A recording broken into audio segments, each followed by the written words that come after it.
Okay, so we'll pause on this. We will add more to this picture in a second. Let's go ahead and move back to the anatomy. So here we have a microscopic view, and then we end up with the ductus deferens. Where does the ductus deferens go? So the ductus deferens, and I will add this over here. There's actually a mnemonic to help remember. I'm sorry. Okay. There's actually a mnemonic to help us remember where things are going, and that's 7 up. So S, you can say sperm or seminiferous tubule. Seminiferous tubule. E is epididymis. Epididymis. 3 is ductus deferens.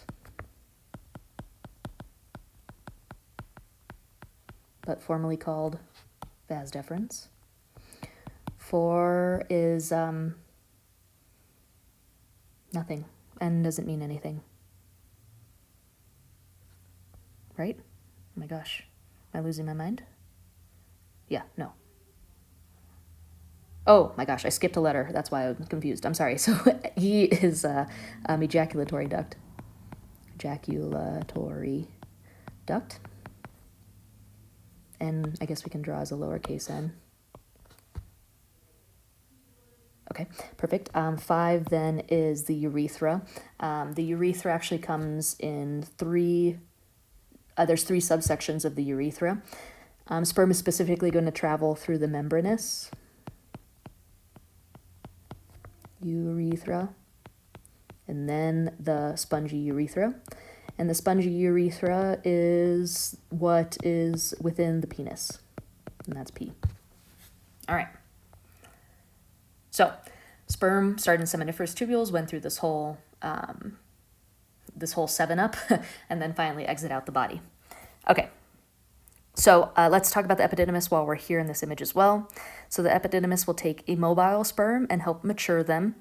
They will adjust the composition of the fluid that was also made by the seminiferous tubules, and it will recycle damaged sperm. So we don't want all sperm to be able to move on to the next step. We want to have some cell mechanisms, or we want to have some sort of mechanism in order to prevent bad sperm from going on, because we don't want a sperm that has not enough genetic material or is missing the precursors that we need in order to build the rest of the sperm. We don't want ones that don't have a plasma membrane. We don't want the bad ones to get any further. So the epididymis is one of those checkpoints. That's what I want to say. Checkpoints. The epididymis, like I said, has 3 parts: head, body, tail. And we start first in the head, and then we descend down to the body, and then the tail. And the tail is where they actually stop for a second, and they get a little bit of help from the epididymis, and they become a little bit more mature. They got a tail somewhere near the rete testi, but the tail isn't fully formed until it really gets to the tail of the epididymis. Then we go through the ductus deferens, and the ductus deferens can actually store sperm for months if needed. So if the male doesn't have an ejaculation, it will be stored in the ductus deferens. And the ductus deferens, similar to the ureters, is also made up of smooth muscle. So it actually can contract and help pulse things through, which makes total sense because the testes are inferior of the pelvis, and the ductus deferens have to dip past the testes and go. I shouldn't say past the testes. Past the testes, back superiorly through the pelvis, and then turn into the duct system, and then out through the urethra. So we are fighting against gravity, so the ductus deferens has to have some sort of smooth muscle to help do peristaltic contractions to move the forming semen upwards. Then we have the urethra. We have 3 parts. We have prostatic, membranous, and spongy. Like I said, sperm specifically are only going to travel through membranous and spongy. We'll talk about the prostatic urethra and what's going on in there. And the urethra in males is going to contain both semen and urine, but never at the same time. This is important, and this is different than in the female anatomy. Okay, so here's that 7-Up acronym, and let's actually zoom in, if I'm able to, on this view. So we have a sagittal view here, anterior to the left, posterior to the right, in the top image. and we have the testes posterior to the penis here, and you can see the epididymis, head, body, tail. And then the tail turns into ductus deferens. Ductus deferens has to ascend and go back into the pelvis. It wraps over the urinary bladder, goes to the posterior aspect of the urinary bladder, cuts through the prostate, and then meets up with the doesn't cut through the prostate, changes names into the ejaculatory duct in the prostate, exits the prostate at into some tissue. This is where we're going to call it membranous urethra. It's a really, really small, I shouldn't say small, it's a very narrow space. And then we go through the spongy urethra, which is actually exiting out of the penis. The reason why it's called spongy urethra will make a lot more sense whenever we talk about the composition of the penis. One thing I want to mention here is this is a nice view, and we'll post pictures of the models of the male anatomy as well, but this is a nice view of the prostate. So the prostate is sealed off from everything else. It has its own layer of like visceral peritoneum, and I shouldn't say peritoneum, sorry,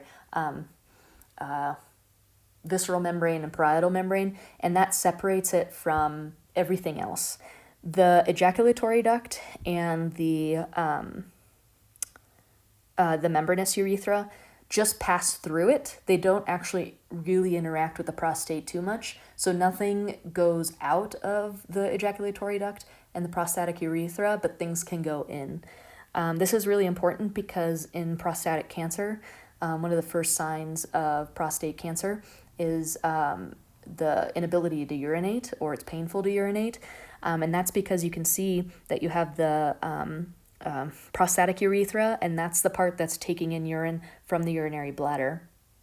And if this is, for whatever reason, constricted, then the prostate is probably inflamed, and that's usually one of the telltale signs of prostate cancer. But since the prostate is sealed off from everything else, prostate cancer usually doesn't spread to other parts of the body, so the prostate cancer is relatively easy to remove if you catch it early on. Okay, so we have the prostatic urethra that meets up with the ejaculatory duct, and then they converge, and then that becomes a membranous urethra, and so on. I need you to pay attention to that, and we'll talk about the glands here in a bit as well. Okay, the ductus deferens, as it ascends, it will ascend through what's called the spermatic cord, and the spermatic cord it contains other things. It will contain an artery, nerve, and a vein. So the artery is supplying blood to the testes, the vein is drawing blood away from it, and the nerve, of course, is the ouch, you kicked me in the nuts nerve. That nerve is called genitofemoral nerve. It's analogous to, I think the pudendal nerve in females. So they're named differently, so it's important to know the name in males. And this 4-part set of tubes, essentially, travel through what we call the inguinal canal. And the inguinal canal is where the testes descended from during development. And the inguinal canal is a really delicate structure. It has an opening and an entrance and an exit, so an opening on both ends. And depending on how easy the transition was for the testes to descend through it, can change your propensity for getting an inguinal hernia. So an inguinal hernia is a protrusion of part of the peritoneum with the intestines out of where it's supposed to be. There's many pictures on the internet to Google, so go have some fun. But the inguinal hernia is where that protrusion of the intestines actually dips through the inguinal canal, which is where the spermatic cord goes through. Typically, this isn't a problem. Typically, you see this in older people because all the elasticity and the smooth muscle has kind of lost the ability to maintain its shape.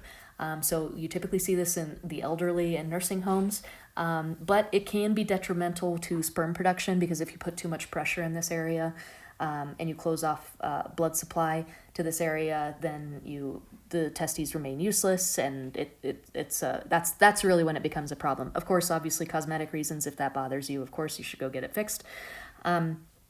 You can get hernias in other places in the abdomen. They're named for different parts. You can get them above, below the belly button, through the muscle, not through the muscle, and so on, and they all have specific names.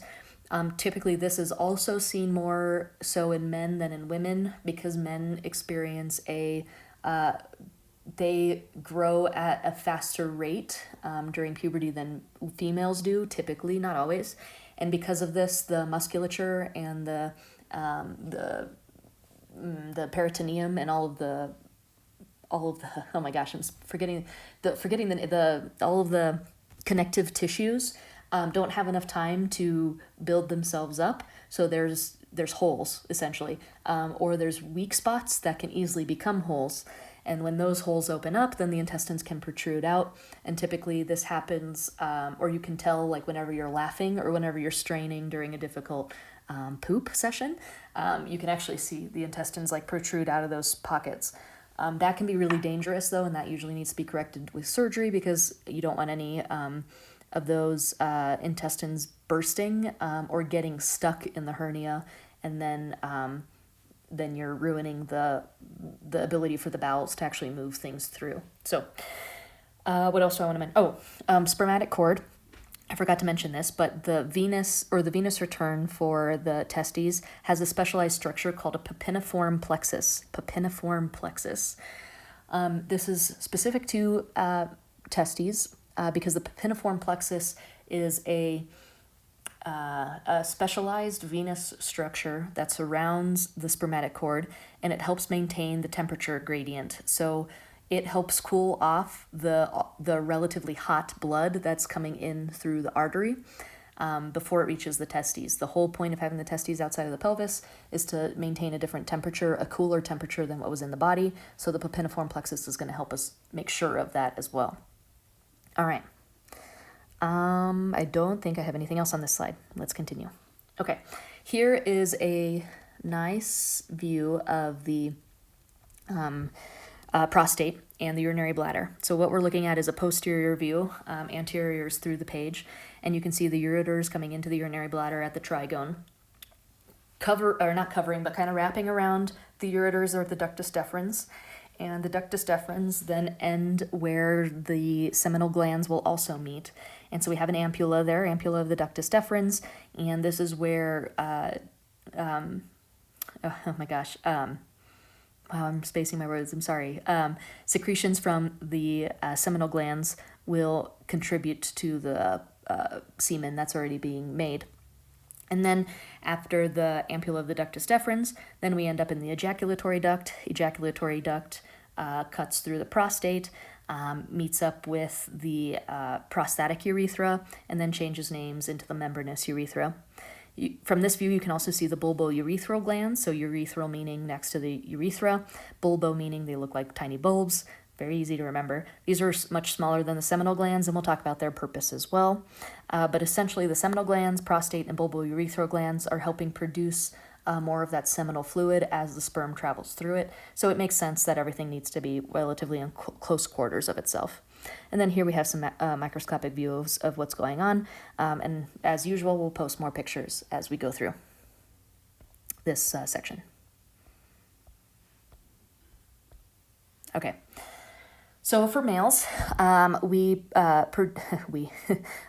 they produce semen, and semen gets 5% of its volume from seminiferous tubules, and then the rest from accessory glands. The accessory glands include seminal glands bilaterally, prostate 1, bulbourethral glands bilaterally. And the seminal fluid help activate the sperm, they protect it, and they help de-acidify it. Everything that the male reproductive system is trying to do is to pass on its genetic material, and in order to do that, it needs to make its way through the female reproductive tract. The female reproductive tract is acidic and full of bacteria and terrifying for sperm. So sperm have to prepare themselves. And so in order for them to prepare themselves, they have to have a very, very, very fine-tuned fluid for them to make their journey through the reproductive tract. So we're going to get some help from these glands. Majority of the help is going to come from the seminal glands as far as volume of fluid goes. They're called seminal glands, seminal vesicles. You can call them either way. Either is fine. We just saw where they were. They'll make their secretions directly into the ejaculatory duct, and that will combine with the seminal fluids that's already been produced by the seminiferous tubules. Then we get some fluids from the prostate. Prostate gives off prostatic fluid. That's the second most abundant amount of fluid in the semen, and these essentially have enzymes to prevent the sperm from getting caught anywhere during their journey through the female reproductive tract. Then we have the bulbourethral glands, and the bulbourethral glands are going to make sure that the seminal fluid is basic. So they're going to add alkaline mucus. This will also help neutralize it in case there's any leftover urine from a previous micturition event, but the whole purpose is to make it mucousy and to make it basic, because the female reproductive tract is very acidic. So this is going to help balance out that chemical difference. Okay. Semen composition, sperm 20 to 100 million per milliliter. That's crazy. Seminal fluid, lots of fructose, prostaglandins, fibrinogen. Fructose. Why on earth would there be sugar there? Well, what I said was the female reproductive tract has a lot of bacteria. Bacteria need to eat. So the seminal fluid will help the bacteria eat by giving it fructose, and then the bacteria can eat the fructose, break it down, and continue living on their happy days. We like bacteria in the female reproductive tract. That's a good thing. This is also why the male reproductive tract has formulated a system to help keep the female reproductive tract's bacteria happy. So that's where the fructose comes in. Prostaglandins. Prostaglandins promote inflammation, promote blood flow. We need blood in order to get oxygen to the tissues. And sperm are just the same. So prostaglandins are actually kind of an interesting argument in male reproductive anatomy, because it is still relatively unclear what drives a sperm to actually go find an egg. And it amazes me that we still don't really know the answer to that. We have a lot of guesses. Prostaglandins are interesting in female reproductive anatomy because they help promote blood arrival to the to certain areas, but prostaglandins have also been shown to have specific signaling with other hormones and other organs of the body. So I think this is kind of an unexplored area, and unfortunately, people are much more interested in pouring money into male anatomy research than female anatomy research, so I don't know if we'll have an answer anytime soon. Enzymes. We'll have protease to dissolve any mucus in the vagina, so the sperm will have to pass through the cervix, and the cervix will contain a lot of mucus. Then we'll have seminal plasmin. This is just protein, prostatic enzymes to help pass through, again, any of the connective tissue that might be in the area. So again, male reproductive system wants to get the genetic material through the female reproductive system, and we have to have mechanisms to, I don't want to say destroy, but to bypass anything that might stand in the way of that. Okay, then we finally exit out of the penis. The penis is a tubular organ. We'll see that the vagina is the equivalent structure, and it's also a tubular organ. The penis has a root, a body, and a glans penis. The root can be divided into the left and right crus of the penis, and then the bulb of the penis is the more inferior end. The body of the penis is tubular and movable.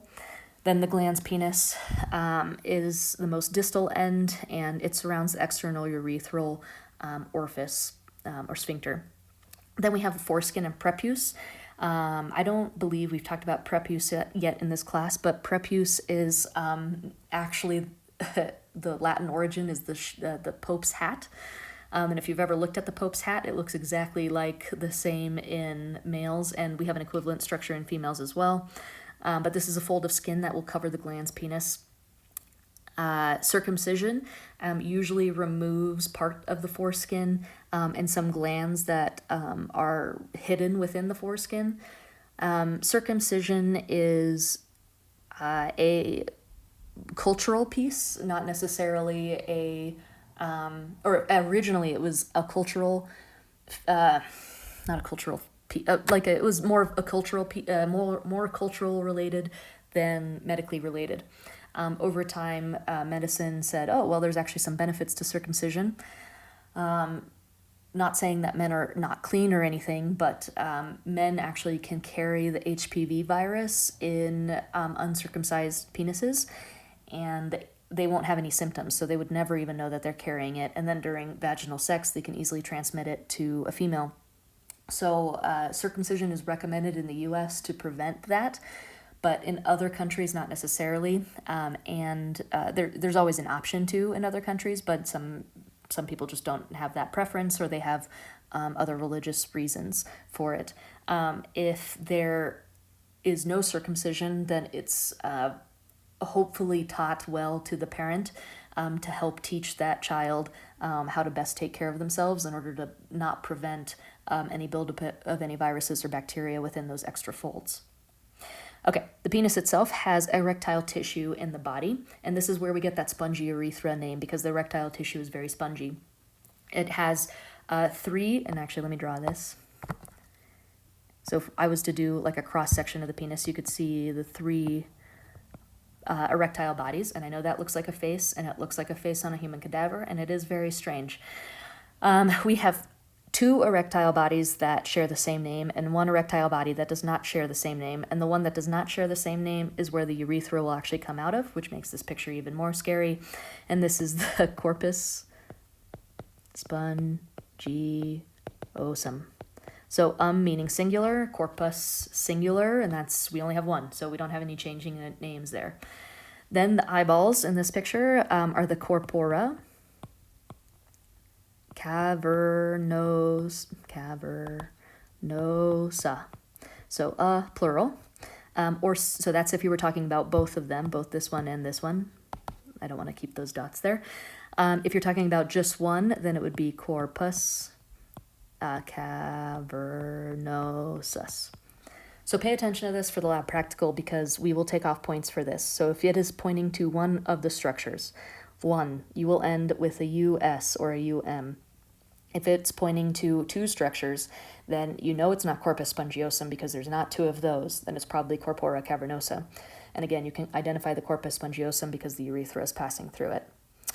This is, well, with a flaccid penis, this is more inferior, this is more superior. Let's actually talk about anatomical position. So anatomical position, we know is, oh my God, what is that? Let me draw a person and not talk at the same time. Okay, so anatomical position, we know that the arms are at about a 45-degree angle here. Feet are turned out a little bit, so toes are a little bit in this direction, and the head is facing straight on. Well, anatomists back in the day were all males, and they had a little bit of a sense of humor. And so whenever they were deciding the anatomical position in relation to the penis, they actually made it a half erect penis. So I'm not going to draw that on this picture because this is being posted on the interwebs and I don't need that in my life, but you can imagine. So that makes this actually superior and this actually inferior. This is important because there's a lot of arterial supply, or not a lot, but important arterial supply in this area of the penis, and it's named for where it is. So that's why I mentioned anatomical position.